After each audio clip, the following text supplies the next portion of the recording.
I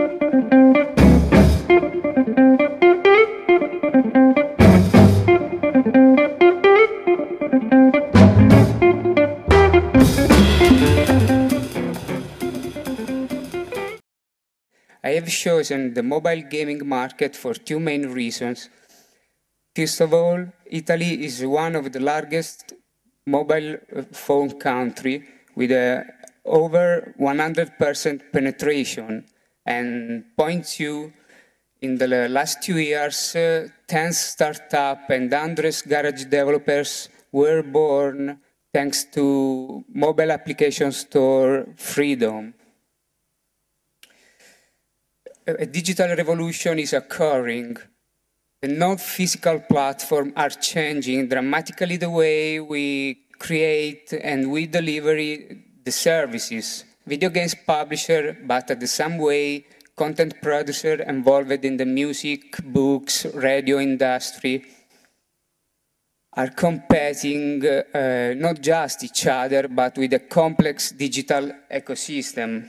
For content owners and content distributors, the markets are fragmented in the ever small pieces, not more as 77 billion video games industry made by physical gods. A right example that maybe after my colleague will show you come from the iPhone. The iPhone system is built on this kind of structure, giving information coming directly from the user, not by editorial part only. So the platform is an awarded platform. In 2008, we have been awarded with the Gold Award on the category of Best Mobile Game or Gambling Service Provider. The mobile games market is created, or maybe it's better to say the automobile approach on mobile game market is split in two kinds of businesses. The business to business, B2B, and the business to consumer, B2C.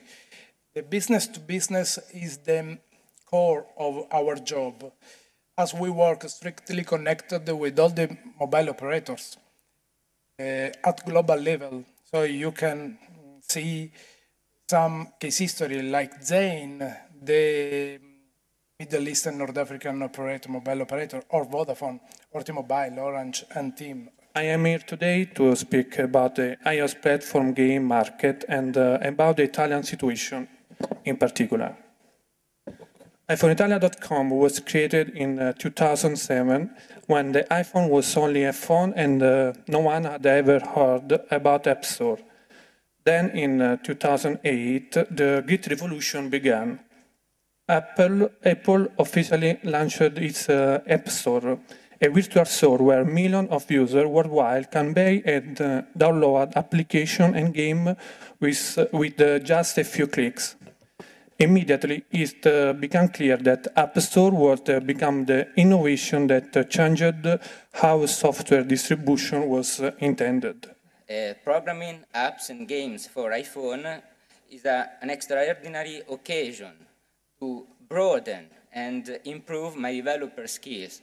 Why I'm saying this? Because programming for mobile devices like iPhone has got lots of issues that you cannot find in other environments like web development. For example, try to think about the performance issues that are proper of this kind of device.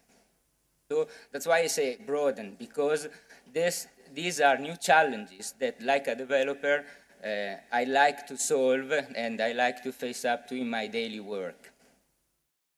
Essentially, I see four categories. This is my own way of categorizing them, okay? First, maybe the one that we know most about it are what I call the massively social online games.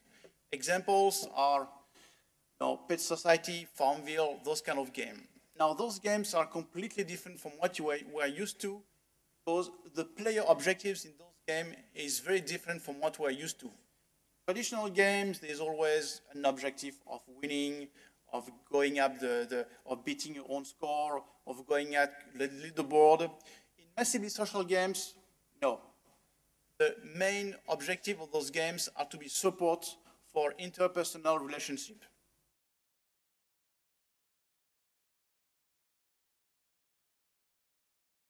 We are starting this partnership. The award is just the beginning because even this year we have organized some roundtables about video games in Lucca, and for next year we have some more surprises to come.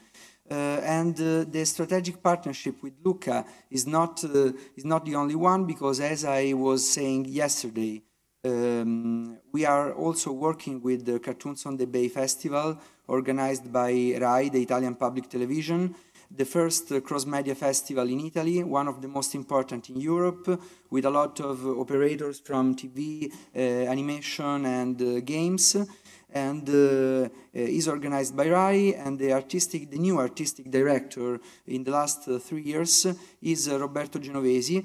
That was one of the pioneers in recognizing video games as a cultural medium and form of art. So with Genovesi, Cartoons on the Bay is opening to games, and we are working with them and with Lucca to make a big team that can work together to achieve some goals that are good not only for us, not only for the single festival or conferences, but hopefully for the whole sector and field in Italy. And as you can see, this is the editorial committee where Andrea Materia is about animation and comics, and Max Giovagnoli, a cross-media producer, will be the one in charge of cross-media, and I'm part of the editorial committee for animation, for interactive animation. That is the way it is called, the video game inside this festival. So during next Cartoons on the Bay in April in Liguria, in Rapallo and Portofino, AIOMI will hold a national summit about interactive animation. So we'll say more in the following months about it. The IVDC event is, in its simplest form, a platform to promote the Italian video games industry, both domestically and internationally. The objectives of the event are to promote, to inform, to excite, to reassure, and ultimately, over time, help build the Italian video games industry into a world leader.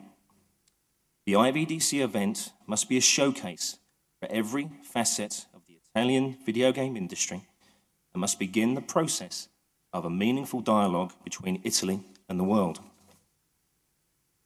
But before we get there, we need to ask various questions. We need to look at where the Italian industry is now.